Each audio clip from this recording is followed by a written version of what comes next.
گلبرگہ شریف میں ایک function hall کے اندر آج کی یہ مختصر سی نشست جو بالخصوص خواتین کے لیے رکھی گئی ہے، میں سب سے پہلے یہاں کے نوجوانوں کو اور اپنی ان تمام دینی اور اسلامی بہنوں کو مبارکباد پیش کرتا ہوں کہ جنہوں نے آج کی اس بزم کا انعقاد کیا اور کچھ دین کی باتیں جاننے کے لیے اس بزم میں جمع ہوئے۔ پروردگار عالم ہمارے نوجوانوں کو اور اس میں جتنی بھی ہماری اسلامی بہنیں معاون ہیں، مددگار ہیں، ان تمام کو پروردگار عالم بہترین اجر عظیم عطا فرمائے۔ آج کا یہ عنوان جو ہے اشتہار پر آپ کو معلوم ہو چکا ہے۔ جو عنوان خطابت مجھے دیا گیا ہے وہ ہے فروغ دین میں خواتین کا کردار۔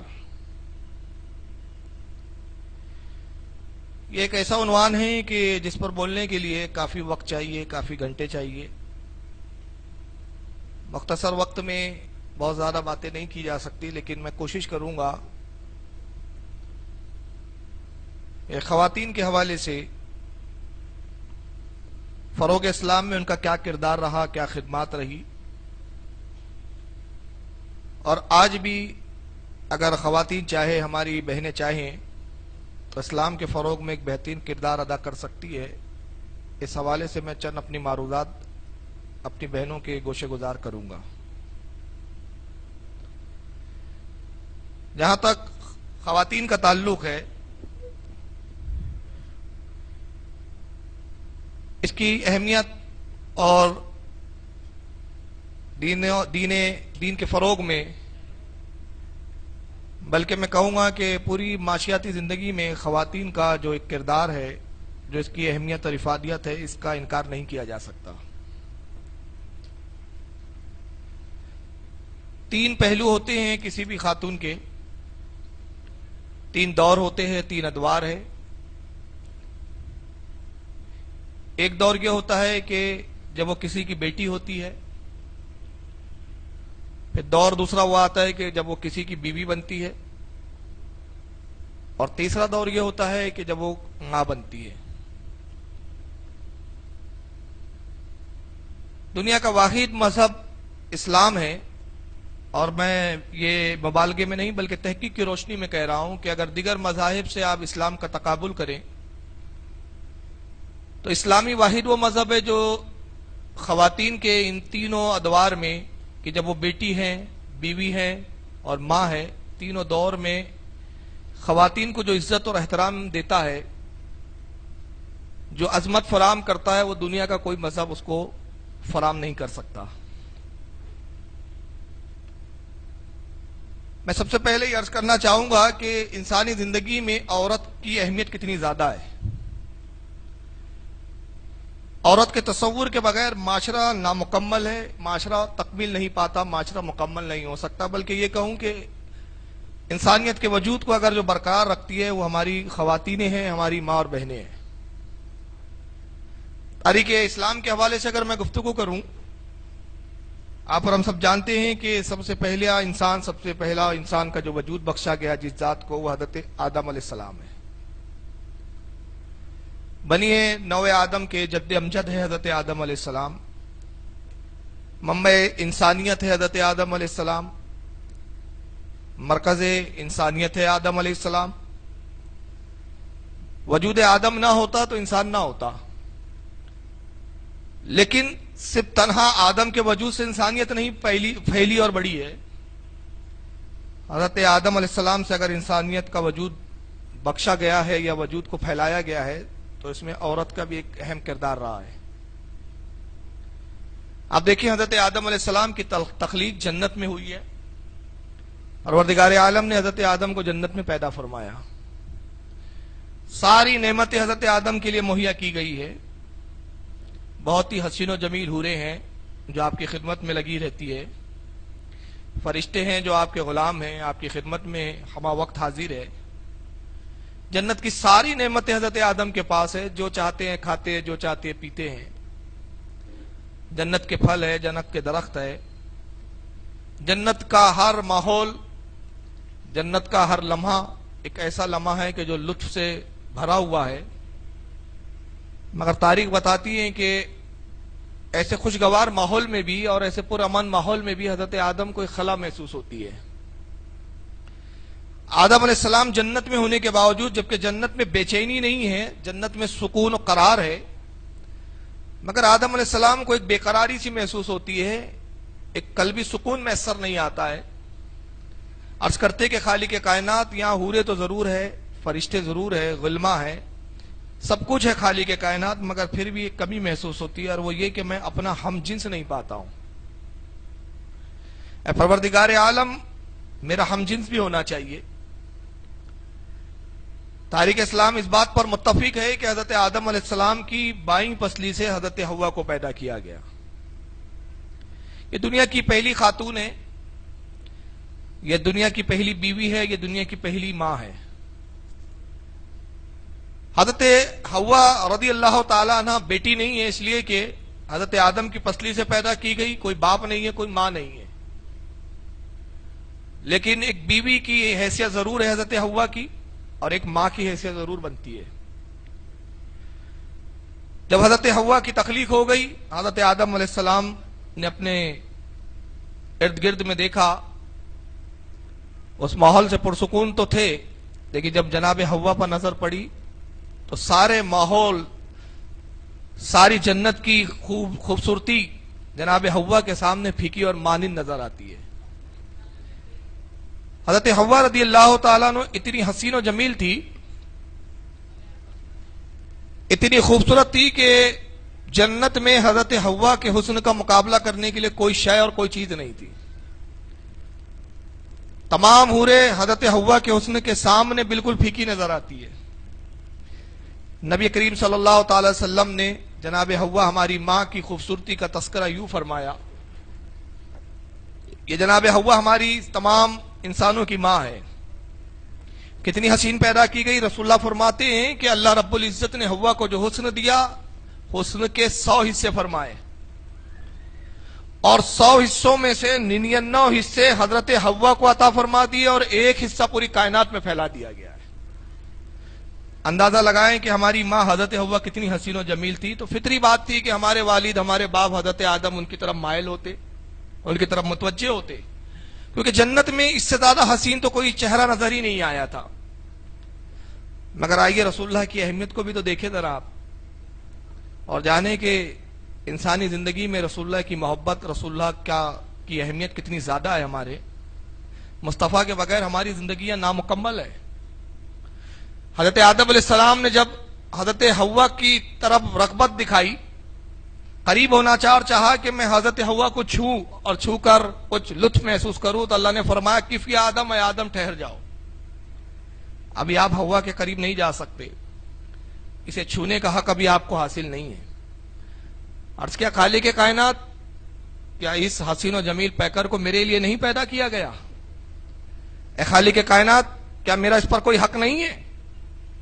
ارشاد ربانی ہوا، آدم تمہارے لیے ہی پیدا کیا ہے، یہ تمہاری شریک زندگی ہے، یہ تمہاری غمخوار ہے، یہ تمہاری مونس ہے، لیکن اے آدم یہ اس وقت تک تم پر حلال نہیں، اس وقت تک تم اس کے قریب نہیں جا سکتے کہ جب تک تمہارے درمیان نکاح نہ ہو جائے۔ نکاح ایک ایسی تقریب کا نام ہے، ایک ایسی رسم کا نام ہے کہ جو ایک مرد اور عورت کو ایک دوسرے کے قریب کر دیتا ہے۔ عرض کیا خالق کائنات، یہ نکاح کیا ہوتا ہے؟ اس لیے کہ جنت میں اس سے پہلے کوئی نکاح ہی نہیں ہوا تھا، یہ پہلا نکاح ہے۔ ارشاد ربانی ہوا کہ نکاح یہ ہے کہ میں اپنی تعریف و توصیف خود اپنی زبان سے بیان کروں گا۔ آدم خطبہ نکاح میں پڑھوں گا، تمہیں مہر ادا کرنا ہے، اور بغیر مہر کی یہ تم پر حلال نہیں ہو سکتی۔ اے آدم خطبہ نکاح ہم پڑھیں گے، اور خطبہ یہ ہوگا کہ میں اپنی تعریف و توصیف خود اپنے کلام سے ظاہر کروں گا، مگر تمہیں مہر ادا کرنا ہے۔ عرض کہ رب کائنات، میں مہر کیا میں ہوا کو دے سکتا ہوں؟ اس لیے کہ میری تخلیق بھی جنت میں ہوئی ہے. جنت کی جتنی چیزوں پر میری اختیار ہے، جتنی میری وسعتیں ہیں، جتنی چیزیں جنت کی میرے لیے ہے، اتنی ہی ہوا کے لیے بھی ہے. اس لیے کہ ہوا بھی جنت میں پیدا ہوئی ہے، میں بھی جنت میں پیدا ہوا ہوں. اب جنت کی جو بھی شے میں مہر کے عوض دوں گا، وہ ظاہر سی بات ہے کہ پہلے سے ہوا پر بھی اس چیز کا اختیار ہے. اے رب قدیر، ایسی کیا شے دی جائے جو مہر ہو سکتی ہے؟ تو اللہ نے ارشاد فرمایا کہ اے آدم، تیرا مہر یہ ہے جو کائنات میں نہ اس سے پہلے کسی کا مہر رکھا گیا، نہ اب کسی کا یہ مہر ہوگا. اور مہر یہ ہے کہ تو میرے نبی پر 11 مرتبہ درود شریف پڑھ دے، یہی تیرے لیے مہر ہو جائے گا. یہاں سے ایک بات پتہ چلتی ہے کہ حضرت آدم علیہ السلام نے 11 مرتبہ درود و سلام بھیجا ہے مصطفیٰ صلی اللہ علیہ وسلم کی ذات پاک پر.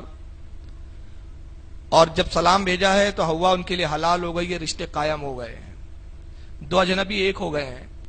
اور پھر ایک ہی نہیں ہوئے، بلکہ اس رشتے کو جو نام دیا گیا ہے وہ نام ہے شریک زندگی، شریک حیات، یعنی زندگی کا آدھا حصہ ہے حضرت ہوا. یہاں سے دو بات پتہ چلتی ہے. پہلی بات تو یہ پتہ چلی ہمیں نبی پاک صلی اللہ علیہ وسلم پر درود و سلام پڑھنا اتنا ضروری ہے، اور اس کی اہمیت یہ ہے کہ جہاں درود ہوتا ہے وہاں رشتے حلال ہو جایا کرتے ہیں، اور جہاں درود و سلام کا گزر نہ ہو، جہاں درود و سلام سے نفرت ہو، وہاں رشتے حلال نہیں ہوا کرتے. ان رشتوں میں شبہات پیدا ہو جایا کرتے ہیں، وہ رشتے کمزور اور ناقص ہوا کرتے ہیں. رشتے کی اگر مضبوطی چاہتے ہیں، استحکام ہونا چاہیے رشتے میں، تو ضروری ہے کہ نبی پاک صلی اللہ علیہ وسلم پہ درود و سلام بھیجا جائے. اور دوسری بات ہمیں یہاں یہ پتہ چلتی ہے کہ یہ ایک ایسا عظیم رشتہ ہے، مرد اور عورت کا، میاں بیوی کا رشتہ، کہ جس کی بنیاد جنت میں رکھی گئی ہے. سارے رشتے زمین پر قائم کیے گئے، مگر یہ رشتہ وہ ہے جس کا وجود جنت میں عطا کیا گیا ہے، جس کو جنت میں وجود بخشا گیا ہے. اور دوسری بات یہ پتہ چلی کہ نکاح وہ رسم ہے، نکاح وہ شے ہیں کہ جو ایک مرد اور عورت کو ایک دوسرے کے لیے حلال کر دیتے ہیں. اور جب تک نکاح نہ ہو تو ایک دوسرے کو دیکھنا بھی حرام ہوتا ہے، ایک دوسرے کو چھونا بھی حرام ہوتا ہے. اس سے ہماری بہنوں کو عبرت حاصل کرنا چاہیے کہ جو کالج اور یونیورسٹیوں میں پڑھتی ہے اور غیر مردوں سے اس قدر خلط و ملط ہوتا ہے کہ میں جملے نہیں کہنا چاہتا، اس لیے کہ آپ سمجھ سکتی ہیں اپنے آپ میں، معاشرہ ہمارے سامنے، نگاہوں کے سامنے ہے کہ آج مرد اور عورت کا اختلاط، مرد اور عورت کا ایک دوسرے کو بغیر نکاح کے چھونا ایک معمولی سی اور عام بات ہو چکی ہے. لیکن اسلام و دنیا کا واحد مذہب ہے جو نکاح سے پہلے اس کی اجازت نہیں دیتا. اس سے ہمیں پتہ چلتا ہے کہ نکاح ایک بہترین مقدس عمل ہے.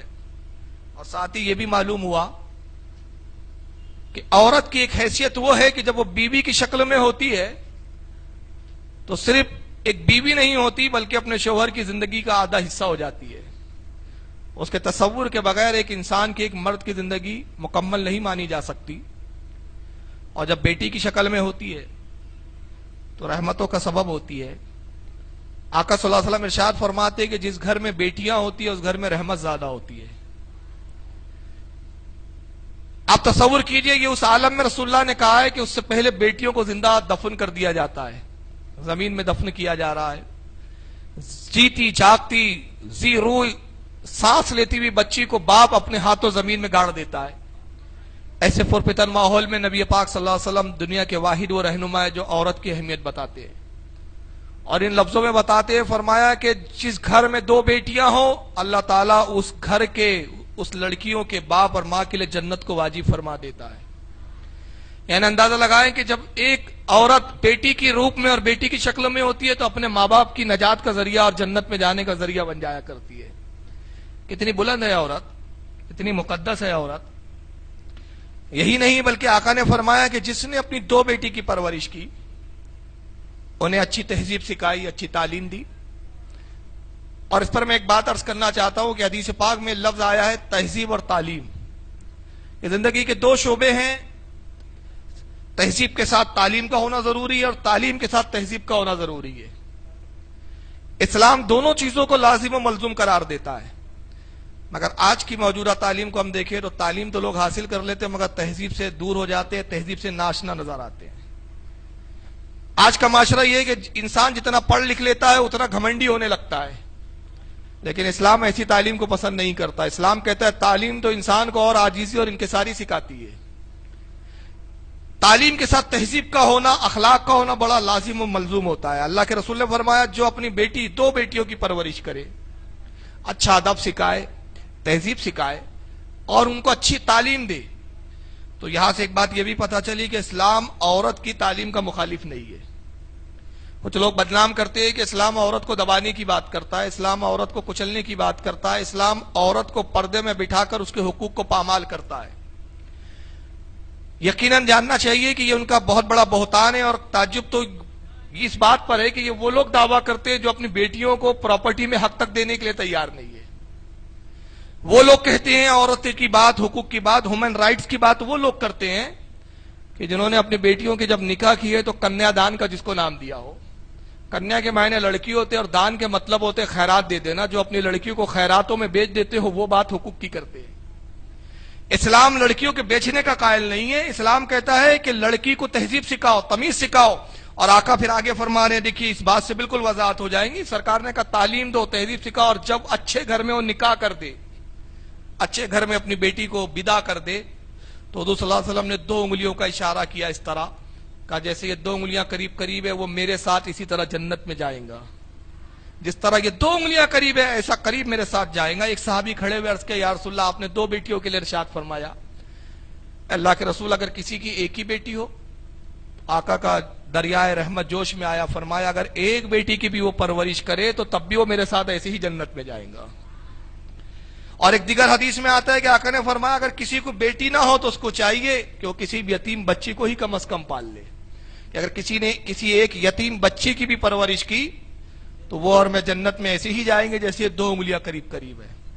یعنی اندازہ لگائیں کہ عورت کی اہمیت یہ ہے کہ وہ دان میں دینے کی چیز نہیں ہے، ہماری بیٹیاں، ہماری شہزادیاں اس لائق یہ نہیں ہیں، اتنی کمتر نہیں ہے کہ ہم ان کو کنیا دان کہہ کے دان میں کسی کو سونپ دیں۔ ہم نکاح کرتے ہیں، عزت کے ساتھ بہاتے ہیں، اور بہانے کے بعد باپ کے گھر اس کا حق ختم نہیں ہوتا ہے، نکاح کے بعد بھی باپ کے گھر اس کا حق ہے، اور کتنا حق ہے کہ شریعت کہتی ہے کہ جب باپ کی پراپرٹی تقسیم ہو تو اس عورت کو بھی ایک حصہ دیا جائے، اس بیٹی کو بھی ایک حصہ دیا جائے۔ بہت پہلے کی بات ہے کہ غیر مسلم نے ایک سیمینار میں مجھ سے اعتراض کیا تھا کہ اگر آپ حق کی بھی بات کرتے عورتوں کی، چلو ٹھیک ہے، ہندوازم میں، ہمارے ہندو مذہب میں تو حق نہیں دیا گیا عورت کو، لڑکی کی شادی ہوئی، جہیز میں جو کچھ دے دیا، کہا کہ بس یہی اس کا مال تھا جو دے دیا گیا، بعد میں باپ کی پراپرٹی سے کچھ نہیں ملتا۔ چلیے اسلام نے کچھ تو دیا، لیکن یہ بتائیے دیا بھی تو ایک ہی تو حصے دیا، مرد کے مقابلے میں آدھا دیا ہے، مرد کو 2 حصے دیا ہے، تو پھر انصاف کہاں ہوا ہے؟ میں نے مسکرا کے اس اعتراض کرنے والے معترض کو جواب دیا تھا کہ جناب اسلام آپ نے شاید پڑھا نہیں ہے اس لیے اعتراض کر رہے ہیں آپ، خدا کی قسم اسلام کا یہاں اتنا بڑا انصاف ہے کہ ایسا انصاف دنیا کا کوئی مذہب نہیں کر سکتا۔ عورت کو ایک حصہ ضرور اسلام نے دیا ہے، مگر اعتراض وہ کر رہے ہیں جنہوں نے لڑکیوں کو اور اپنی بیٹیوں کو کچھ بھی نہیں دیا ہے، وہ اعتراض کرتے ہیں۔ چلیے اگر آپ کا یہ اعتراض ہے کہ برابری نہیں ہے تو یہاں برابری ہے، اس لیے کہ مرد کو 2 حصے اس لیے دیے اسلام نے کہ مرد اپنی بیوی کو بھی پالتا ہے، اپنے بچوں کو بھی پالتا ہے، لیکن ایک عورت جب اپنے شوہر کے گھر چلے جاتی ہے تو ایک حصہ باپ سے لیتی ہے اور ایک حصہ شوہر کا ملتا ہے، تو شوہر کا ایک حصہ اور باپ کا ایک حصہ، یہ 2 حصے مل کر 2 حصے ہو جاتے ہیں۔ تو یہاں عورت کو بھی برابر لایا ہے، مرد کے برابر، اس کی تنقیص نہیں کی ہے، تذلیل نہیں کی ہے، اس کو کمتر نہیں جانا ہے۔ تو بیٹی کے روپ میں اگر عورت ہو تو بہت عظیم ہوتی ہے، بیوی کے روپ میں ہو تو بہت عظیم ہوتی ہے، اور جب ماں کے روپ میں آتی ہے تو یہ وہ مقام ہے کہ جہاں ساری عظمتیں سلام کرتے ہوئے نظر آتی ہے۔ ماں ایک ایسا روپ ہے عورت کا کہ جس کے مقام مرتبے کو بیان کرنا ممکن ہی نہیں ہے۔ ماں وہ ہے کہ جس کا اندازہ اگر لگانا ہو تو ماں ایک ایسا مقام ہے کہ اگر ماں نہ ہو تو پیغمبر کا بھی وجود نہیں ہو سکتا، پیغمبر بھی اگر وجود لیتے ہیں دنیا میں تو ان کی بھی مائیں ہوا کرتی ہے، ماں کے بغیر پیغمبر کا بھی وجود نہیں ہے، ماں کے بغیر ولیوں کا بھی وجود نہیں ہے، صحابہ کا وجود نہیں ہے، سارے وجود ماں کے رشتے سے قائم ہوتے ہیں۔ یہ اتنا عظیم رشتہ ہے، یہاں تک کہ اس رشتے کو اتنا بلند کیا اسلام نے کہ اللہ کے نبی نے فرمایا ماں کے قدموں کے نیچے جنت ہے، ماں کی خدمت کرو جنت حاصل کر لو گے۔ ایک مقام پہ اللہ کے رسول ماں کے مقام و مرتبے کو بتا رہے ہیں، ایک صحابی کھڑے ہوتے عرض کرتے یا رسول اللہ آپ فرماتے کہ ماں کا حق ادا کرو، ماں کی خدمت کرو، اے میرے آقا میں نے 7 مرتبہ اپنی ماں کو عمرہ کروایا، حج بھی کروائے ہیں، اور اللہ کے رسول میں بہت مفلس و غریب ہوں. حاجی اس انداز میں نے کرایا ہے کہ ماں میرے کاندھے پر تھی اور میں ننگے پیر ریگستان پہ چلا کرتا تھا. میرے پیروں میں گرم ریت کی وجہ سے آبلے پڑ جاتے اور وہ آبلے پھوٹتے, ریت اس میں داخل ہوتی اور اس کی چبھن سے مجھے تکلیف ہوتی, مگر میں سفر کو جاری رکھتا.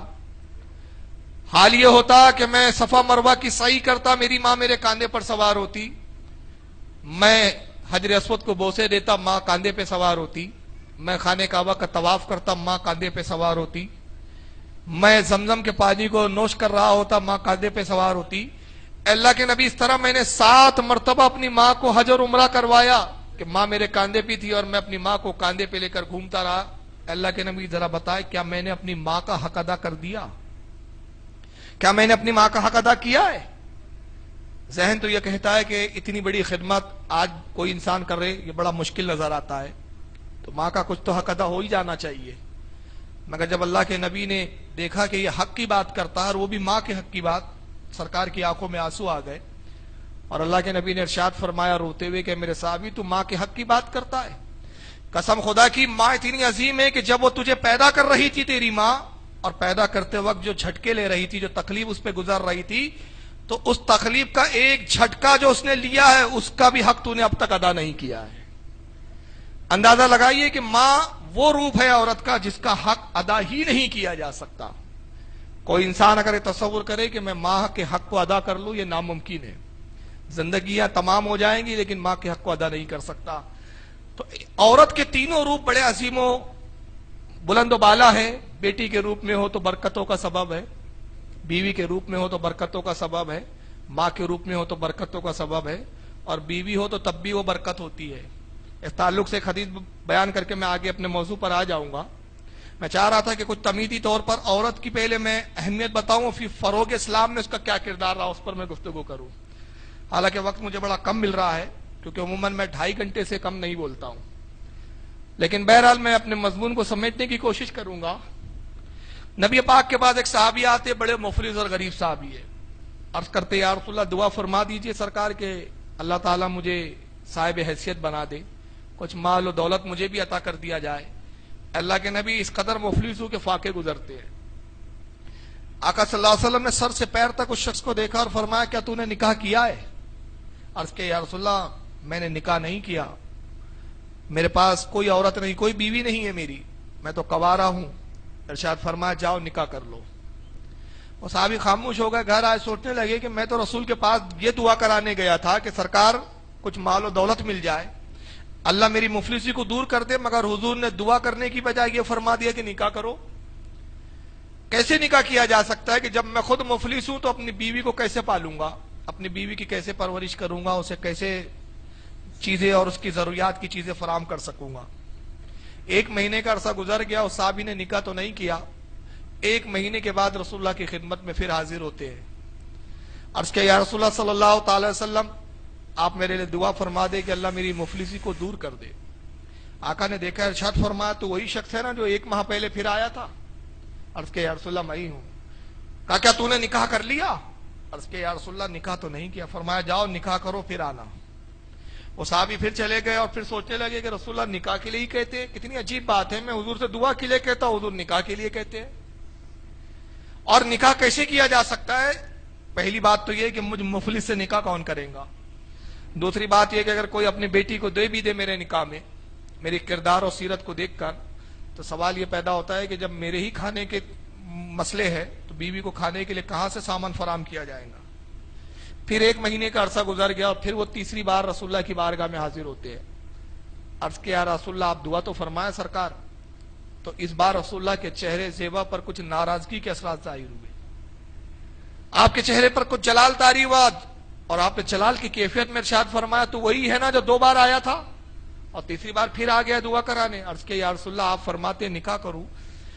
اے اللہ کے رسول میں خود فاقے کرتا ہوں, جو خود بھوکا رہتا ہوں اپنی بیوی کو کیسے کھلا سکتا ہے, میں نکاح کیسے کر سکتا ہوں. آپ نے ارشاد فرمایا کہ بدبخت کیا تو منافق ہے کہ جو میری بات کو سمجھتا نہیں ہے, جا نکاح کر. خبردار جب تک تو نکاح نہ کر لے اس سے پہلے میرے پاس حاضر نہ ہونا. اس حال میں اب تم مجھ سے ملاقات کرے کہ تو نکاح کر چکا ہو. اس بار بہت سختی سے رسول اللہ نے ان کو تاکید کی تھی.